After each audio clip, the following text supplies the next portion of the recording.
So our next speaker is Karen Monaghan, who is the co-founder and co-CEO of Our Kinds. Our Kinds addresses regenerative economy principles through collaborative relationships across the supply chain. Karen promotes the benefits from surrounding yourself with good people and smart partnerships. Now, doesn't that sound like a good idea? Being proactive about this, which she sees as being absolutely critical. Please welcome Karen Monaghan for her presentation titled Making ESG Easy Together. Thanks, Josh. And Adam and Mary, I couldn't have asked for a better setup, thank you. So what I'd like to do today is tell you a bit of the story about Our Kinds, and we are still an experiment. So this is how we met. This is my co-founder, Hamish. I was out on a run very early one morning. I'm an early riser. It started to rain and I took shelter under the awning of this cafe, and about half an hour later, at about 5 a.m, the owner of that cafe offered me a coffee, and there our friendship was born. That was in April 2021. In June 21, I went to Hamish knowing he was an industrial designer. My background is as an experiential marketer and major event producer, and have engaged with change programs. And I went to Hamish and I said, do you think we can make the single-use takeaway cup redundant? And we thought we were going to design a cup at the time, which is why I went to him. 2 hours later, we decided we'd have a crack. Now we know we can. So we're about 18 months down the track from that first meeting. There are 6 cafes, or 7 actually, I've just found out, cafes in Australia that are 100% reuse in terms of not using any single-use cups at all. And 3 of them are in the Our Kinds model. So we think we're world leading with this. Hamish, the way we started at the corner store was we bought 300 melamine cups from the local kitchen shop. We realised that 80% of our customers were regulars and they had the same old habit every day. So we thought, if we give this cup to these regulars and just ask them to bring them back, will they? And over 9 weeks, we saved 10,000 single-use cups and lids. So then I went to an investor and asked if he would get behind it. And he said, yeah, I think it's a really important issue, you should have a crack. So what we then started to work with other cafes, and I'll go through that in a moment, but I think it's worth sort of landing on this slide for a moment because it goes to what you're talking about as well, Adam. We need to do this together. Sondi, who's on the left, was in this game way before us. She'd been trying to get to single use in partnership with Sarah Wilson, who's quite a well-known journalist in New South Wales. And they had about 9 other cafes involved, and they were going to get rid of the cup in Bondi. Then COVID hit and everyone went back to single use, and 9 of those cafes disappeared. Sondi persevered, and then in July last year, same time as Hamish, she pulled the band-aid and went to 100% reuse and has never been happier. I then approached the Green Pantry in Denmark, and the Green Pantry have been 100% reuse for a couple of years. And I asked them if they would like to get involved with the Our Kinds movement too, and they jumped at it. Now, the reason that these cafes that have already achieved this in their own right are keen to collaborate with the Our Kinds movement is because they want to see this shift globally.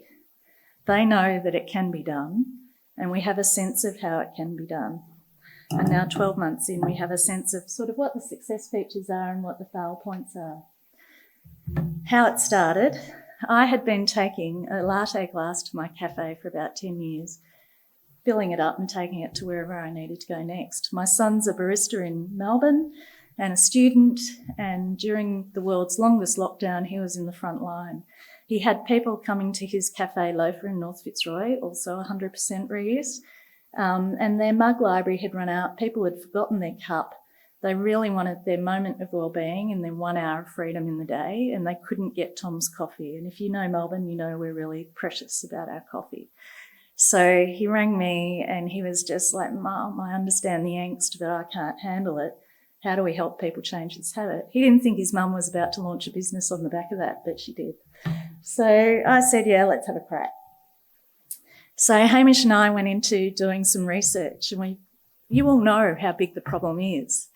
But what we were trying to work out was why all of the amazing models that are out there at the moment aren't cracking it.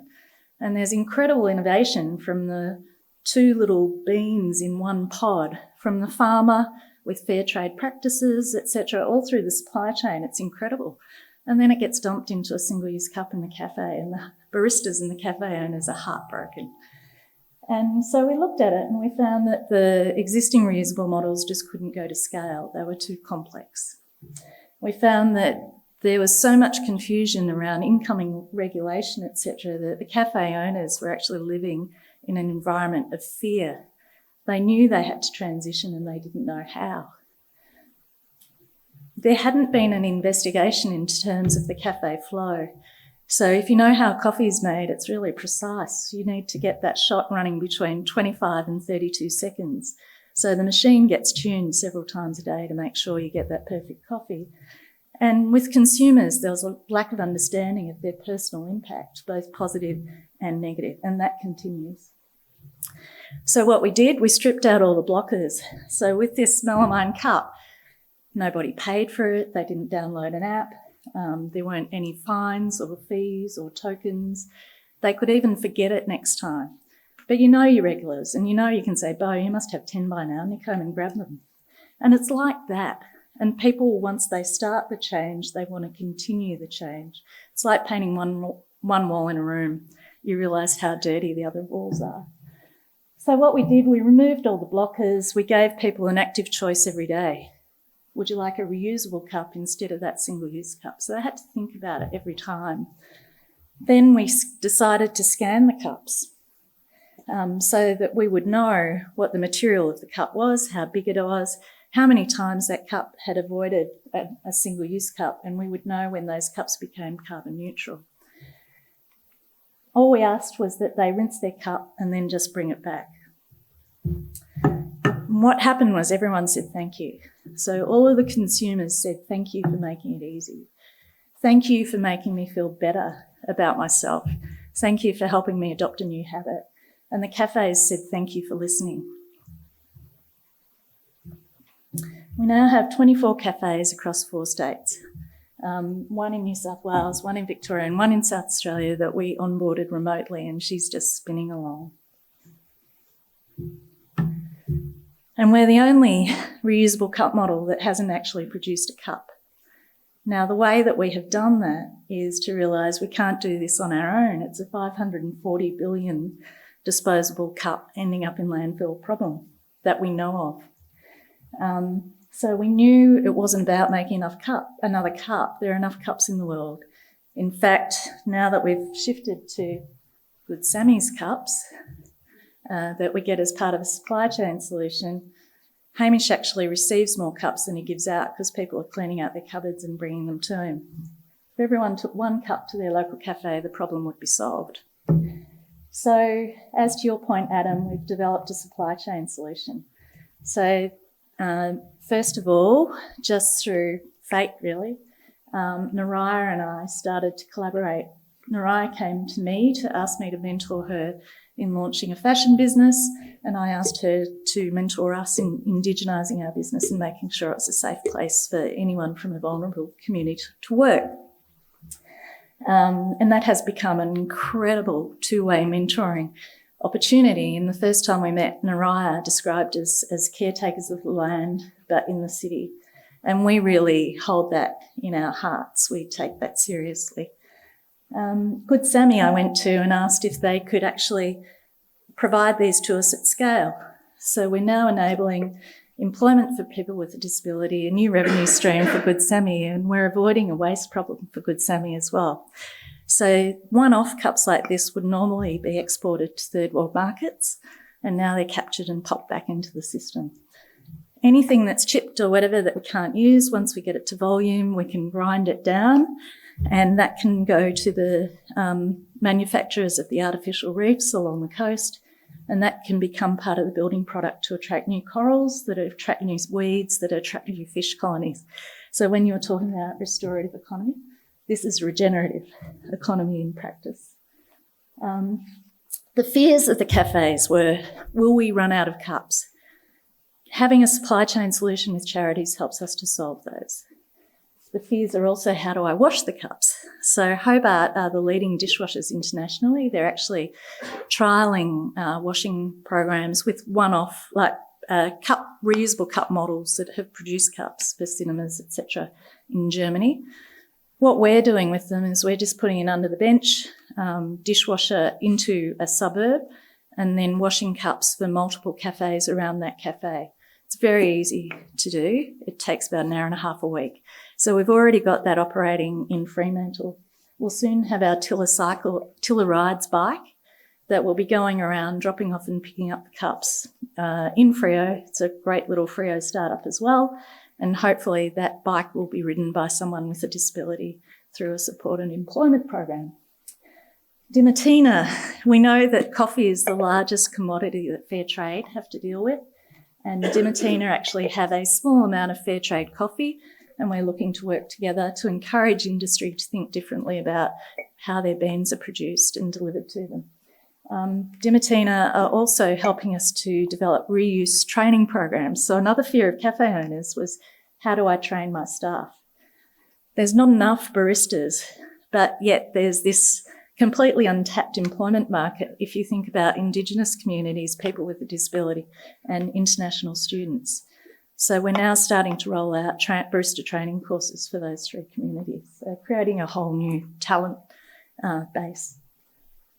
Zomatics, when we set up our strategy, so what we did first, I'll flip to forward, we actually set up our vision, which was sustainable consumption through design first.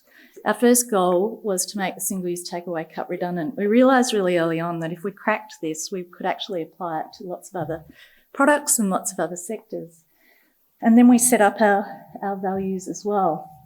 Then we went to develop our strategy, and we set up our strategy as a B corporation, to be a B corporation. And when we did our first impact assessment right at the very beginning to see what we should focus on, we got 78 out of 80, and you only have to get 80 to be registered as a B Corp. And then we have Hatched, who are doing all of our technology so that one day we'll be able to trade carbon. But tech is pretty clunky right now, so that'll come in future. It's an everybody wins model. So at Adam, it's win, win, win, win, win. So for consumers, it's free. They don't have to remember their cup every time. They can get a cup every time. Pretty much Hamish has worked out how the answer to every question is yes. For cafes, it's $50 a month. We won't make money on cafes, as you'll see in a moment, but that's where we get the outcomes. So we want to make it really accessible for them. $50 a month brings them into the network. They get the reporting, etc., and they get the technology. Then they decide how much they need to buy on top of that, because as I mentioned, we don't have a particular cup, so any model can work within this. For corporates and councils, this is the big opportunity for us and the big opportunity for them. So this is a real problem that you can solve in your local community in combination with us, and we're about to launch this. It's $50 a month, and we provide corporates with outcomes that are being delivered in that local community around training, employment, and avoidance of waste, and there's more. We are now acting on 14 of the 17 UN goals, and we've looked at the 169 specific actions to make sure they are absolutely relevant for the local market. Corporates and councils can float cups in. They can do all sorts of things to make it easier for the local cafes to be involved, and we can also run change programs through corporates, etc., so that we can help you fast track knowledge of how it works with your employees and develop new policies so we can help you shift to a green building in terms of reuse. One investor said, what you're actually doing, Karen, is you're creating a whole new habit for the world. So if people start bringing the cup back, they'll bring other things back as well. The adoption cycle looks like it mirrors the normal product adoption cycle. You'll get 10% of people pretty much straight away because they want to try something new. The next 50 you'll have to work on, and with a committed owner and training employees, that's okay, but you've got to keep at it. There's the same question, 7 questions everyone asks every time. Do I have to pay for it? Is it clean? What if I forget to bring it back? Blah, blah, blah. Once you get past 50%, it's like Groundhog Day. People want more evidence, etc. You're going to have the same conversations all the time. So what we've realised is that we need to create hyper-local solutions so we can build understanding in those communities of how it works, and then we can support cafes to pull the band-aid once they get to 50%. 16% of people will not change. They're the people that will be in the cafe and go, I'm going to throw it in the bin anyway. And then you say, well, it won't make as much damage as that single-use cup, so go for broke. So ESG made easy, it's in living by values. So once we set up our values, grounded, we respect the earth on which we live and the people who live here, that is the one that really grounds us in everything. When we make decisions based on these, it's got to be simple, it's got to be doable. If it starts to feel hard, we're like, why is it hard? We're just going to park it for a while. And we'll keep to go where it's easy. We have a little mantra, just be like water. It has to be measurable and it's got to be fun. So our addressable market, as you can see, if we get 1% of cafes, we won't even pay our team. But if we get 1% of corporates, we'll get $14 million in a year. And corporates will actually get photos, videos, testimonials and reporting against waste avoidance and more in their local postcode.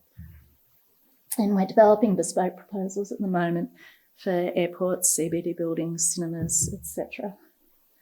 Don't look at the numbers on here, it needs editing, but this is how easy it is to actually sign up. And I have a video that we can run. It's our phone.